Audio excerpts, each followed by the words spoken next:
اب بات کرتے ہیں اس شخص کی جس کا فتنہ اس زمانے میں بھی تھا اور آج بھی اس کا فتنہ باقی ہے. وہ بدبخت کون تھا؟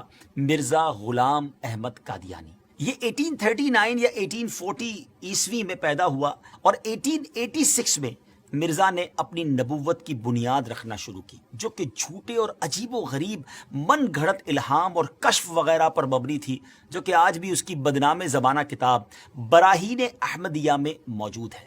اس کے بعد مرزا قادیانی نے 1901 ایئر میں حقیقی نبوت کا دعویٰ کر دیا. یہ شخص انبیاء کرام کا نہایت گستاخ تھا. حضرت عیسیٰ علیہ السلام کے بارے میں لکھتا ہے کہ آپ علیہ السلام کے بہت سے معجزے مشہور ہیں، لیکن حق بات یہ ہے کہ آپ سے کوئی معجزہ ظاہر نہیں ہوا، معاذ اللہ. دعوی نبوت کے بعد مرزا کی رگ شیطانی مزید بھڑکی تو اس نے خدائی کا دعویٰ کر ڈالا. لکھتا ہے کہ میں نے نیند میں اپنے آپ کو ہو بہو اللہ دیکھا اور میں وہ اللہ ہوں. پھر میں نے آسمان و زمین بنائے اور کہا ہم نے آسمان کو ستاروں کے ساتھ سجایا ہے. استغفر اللہ، استغفر اللہ. دیگر جھوٹے نبوت کے دعوے داروں کی طرح مرزا غلام قادیانی نے بھی کچھ پیشن گوئیاں کی تھیں، مگر ان کا انجام مسیلمہ کذاب کی طرح ہی ہوا. چند باتیں بتاتا ہوں اس بارے میں کہ نمبر 1، اس نے اپنے لیے ایک لڑکے کی پیشن گوئی کی کہ کہا تھا کہ انبیاء کا چاند ہوگا اور بادشاہ اس کے کپڑوں سے برکت لیں گے، مگر اس کے ہاں لڑکی ہو گئی تو اس پر کہنے لگا کہ وہی سمجھنے میں غلطی ہو گئی ہے، اب کی بار جو بچہ پیدا ہوگا وہ لڑکا جو ہے وہ انبیاء کا چاند ہوگا. اس بار بیٹا تو ہوا مگر چند روز بعد ہی مر گیا. بادشاہ تو دور کی بات ہے، کسی محتاج نے بھی اس کے کپڑوں سے برکت نہ لی. نمبر 2، اس نے ایک اور پیشن گوئی کی کہ آسمانی بیوی کی پیشن گوئی کی اور اپنی چچا زاد بہن احمدی کو خط بھیجا کہ اپنی بیٹی محمدی بیگم میرے نکاح میں دے دے. اس نے صاف انکار کیا، اس پر دھمکیاں دی اور پھر کہا کہ وہی آ گئی ہے، ہم نے تیرا نکاح اس سے کر دیا ہے، اور یہ کہ اس کا نکاح اگر تو دوسری جگہ کرے گی تو 2.5 یا 3 برس کے اندر اس کا شوہر مر جائے گا. مگر اس خدا کی بندی نے اس بدبخت کی ایک نہ سنی اور سلطان محمد خان سے نکاح کر دیا.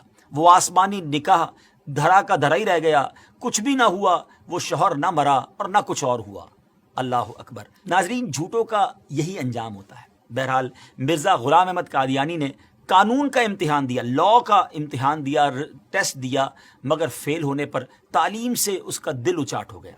کمزوری دل و دماغ کا مرض پوری عمر رہا، کئی بیماریاں اس کی زندگی میں اس کے ساتھ تھیں. 26 مئی 1908 میں یہ لاہور میں اس کو ڈائریا ہوا اور گندگی کے عالم میں. جی ہاں، جب اس کا آخری وقت آیا تو وہ واش روم میں تھا، گندگی میں لت پت تھا اور لوگ اس کی لاش کو دیکھ کر یوں سمجھیے کہ عبرت کا نشان اس کی لاش بن گئی.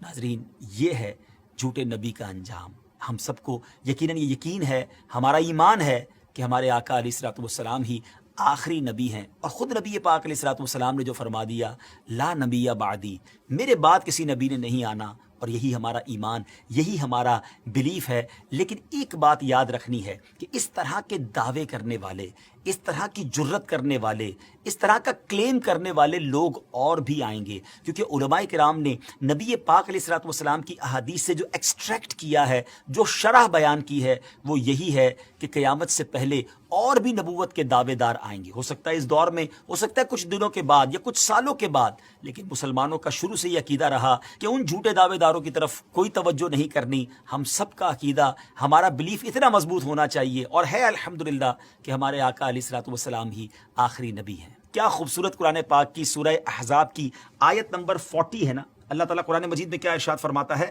ما کان محمد ابا احد من رجالکم ولکن رسول اللہ وخاتم النبیین وکان اللہ بکل شیء علیما. سبحان اللہ، کتنا خوبصورت اس کا ترجمہ ہے. محمد تمہارے مردوں میں کسی کے باپ نہیں ہیں، لیکن اللہ کے رسول ہیں اور سب نبیوں کے آخر میں تشریف لانے والے ہیں، اور اللہ سب کچھ جاننے والا ہے. تو الحمدللہ یہ چمکتا دمکتا عقیدہ مسلمانوں کا صبح قیامت تک انشاءاللہ جاری و ساری رہے گا کہ اللہ کے آخری نبی جناب محمد الرسول اللہ صلی اللہ تعالیٰ علیہ وسلم ہیں، اور یہی ہمارا ایمان ہے. بہرحال ان جھوٹے نبوت کے دعوے داروں کے بارے میں ہم نے جانا، اور علماء احادیث کی شرح کرتے ہوئے لکھتے ہیں کہ یہ نشانی ابھی اور چلنی ہے، یعنی اور لوگ بھی قیامت سے پہلے اس طرح کے دعوے کرتے رہیں گے اور مسلمان ان سے نپٹتے رہیں گے. بہرحال اللہ کریم ہم سب کو سچے ایمان والا، صحیح عقیدے والا مسلمان بنائے.